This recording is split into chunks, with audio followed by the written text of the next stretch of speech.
Hello, my name is Carla Garcia and I'm going to present the awareness program about the reduction of nitrogenated fertilization. This is the first module and we will talk about the fertilization basics. Okay, so in this module we will learn the concept of fertilizer and its main types, to apply the principles of good fertilization, understand the environmental conditions of fertilization, explore the consequences of poor fertilization, and understand that good fertilization depends on the context, the culture system, and country regulations. Okay, so in this module, we will learn the concept of fertilizer and its main types, to apply the principles of good fertilization, understand the environmental conditions of fertilization, explore the consequences of poor fertilization, and understand that good fertilization depends on the context, the culture system, and country regulations. So a fertilizer is a substance that presents nutrients that can be assimilated by plants and that is added to the soil to maintain its essential elements for the plant growth, to improve productivity, and the quality of the products. A more technical definition will be that a fertilizer is any natural or synthesis material that contains at least 5% or more of the three primary nutrients you see here.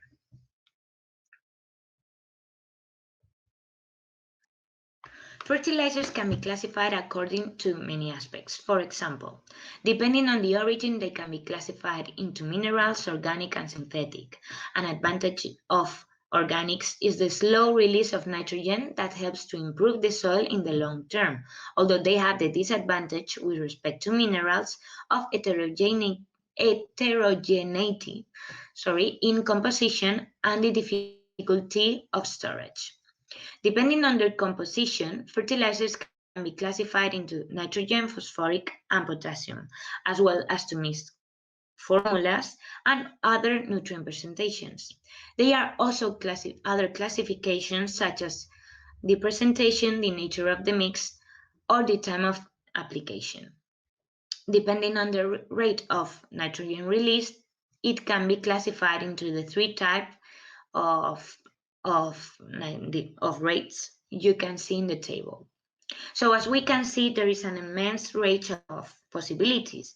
The key is to know which method of fertilizer and nutrient graduation is right for us, and what dosage we should apply. So this depends on the needs of the crop and the potential yield we expect according to our soil cultivation and climatic zone.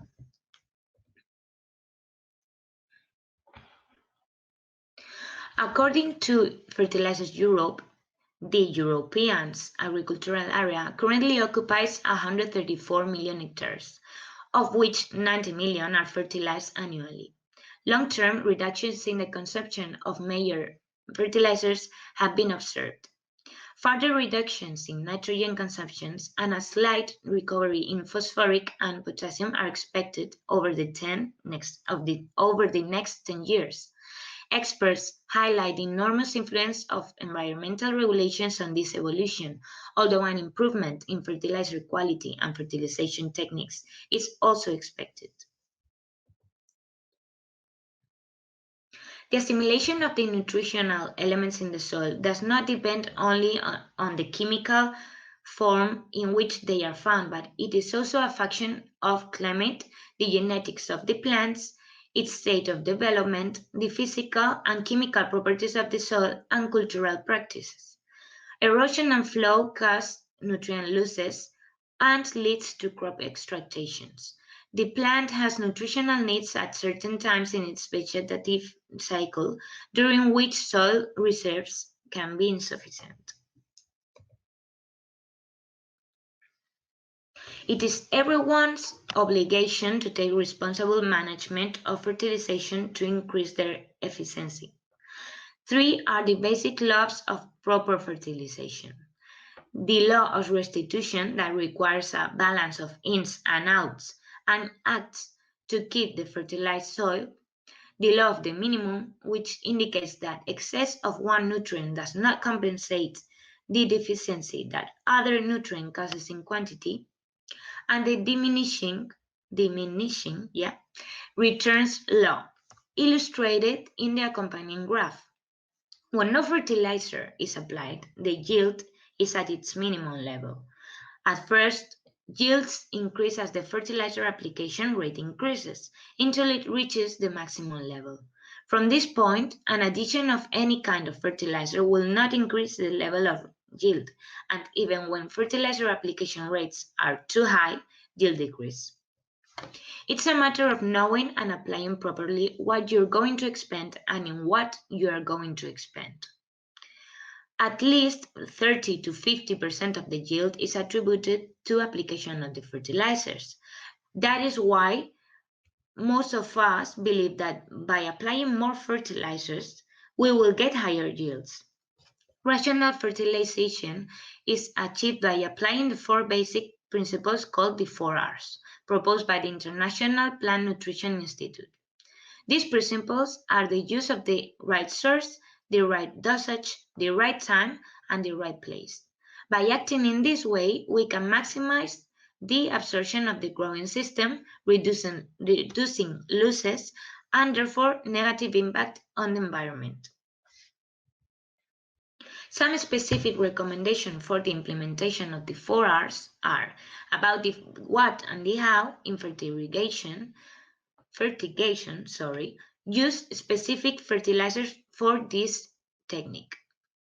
In relation to where, apply nutrients as close as possible to absorbent roots, considering that phosphoric and potassium are less mobile than the nitrogen. In relation to how much, it is necessary to pre-estimate a balance of nutrient inputs and outputs to determine the dosage. And in relation to when, a recommendation is to split the fertilizer application whenever it's possible. The most common consequences about poor fertilization are soil erosion, salinization, and soil contamination. Erosion causes loss of agricultural soil. In Spain, 50% of agricultural land is classified with a median high risk of erosion. Salinization is caused by some fertilizers that contain high levels of salts that are potentially harmful. It is also necessary to take into account the influence of essential nutrients on the health of plants and their susceptibility to diseases. Plants that suffer from nutritional stress will be more susceptible to diseases, while plants that receive inadequate nutrition are more tolerant or resistant to disease. We need to keep in mind that the same nutrient can decrease the incidence of one disease and increase the incidence of others. The availability of nutrients depend on the application of the right fertilization, but also on cultural practices such as soil whitening to adjust pH, irrigation, organic amendments, tillage, etc. For an energy-intensive industry like it is the fertilizer industry, this will have major impacts on many fronts, especially in the carbon sector, but it will also open opportunities. The new Common Agricultural Policy reform promotes eco-schemes which concern good agricultural practices suitable to address the challenges highlighted in the so-called Green Deal.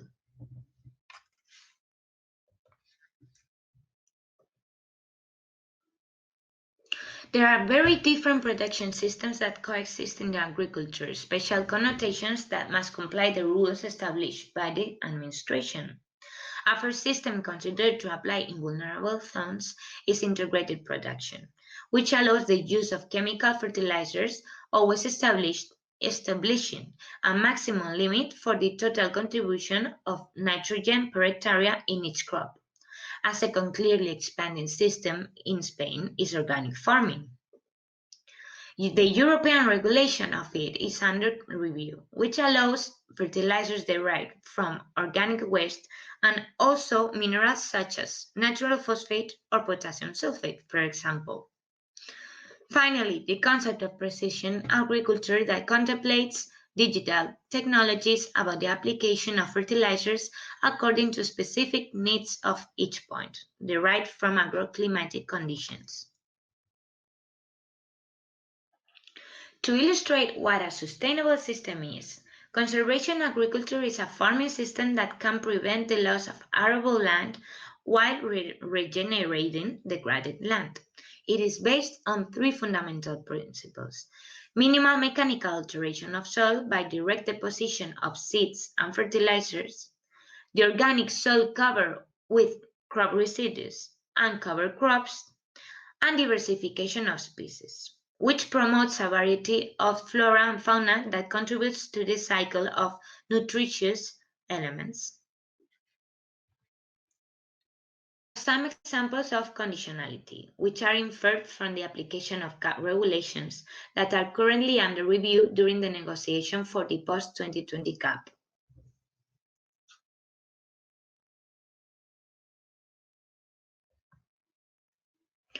And there are a number of additional recommendations as well. The first is that the soil needs to be analyzed to determine optimal amounts. The second is to plan fertilization taking into account all factors. In the case of nitrogen, it is necessary to know the maximum needs of nitrogen for each crop. The third principle is to take crop rotations into account to define the fertilization plan. The fourth is to implement the conservation practices that we already mentioned. The fifth is to know and respect the regulations for the protection against nitrate contamination. And finally, we must respect the codes of good agricultural practice for the use of nitrogen and urea in each territory. Also, take into account the conditionality regulations established at all times by the Common Agricultural Policy. This is an example of practical recommendation produced by the government of Spain. You will find more information below. Just so you know, there is an evaluation of lots in the Netherlands and also in Italy.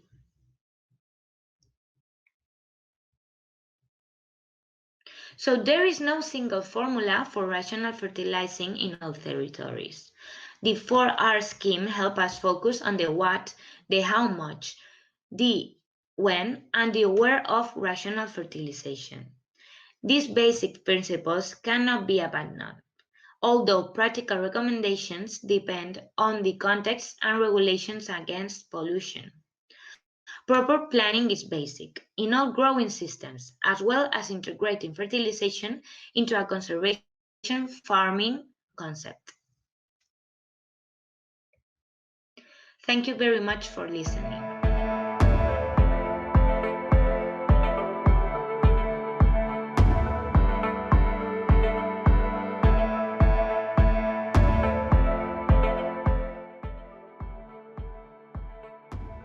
The LIFE Libernitrate project has received funding from the LIFE program of the European Union.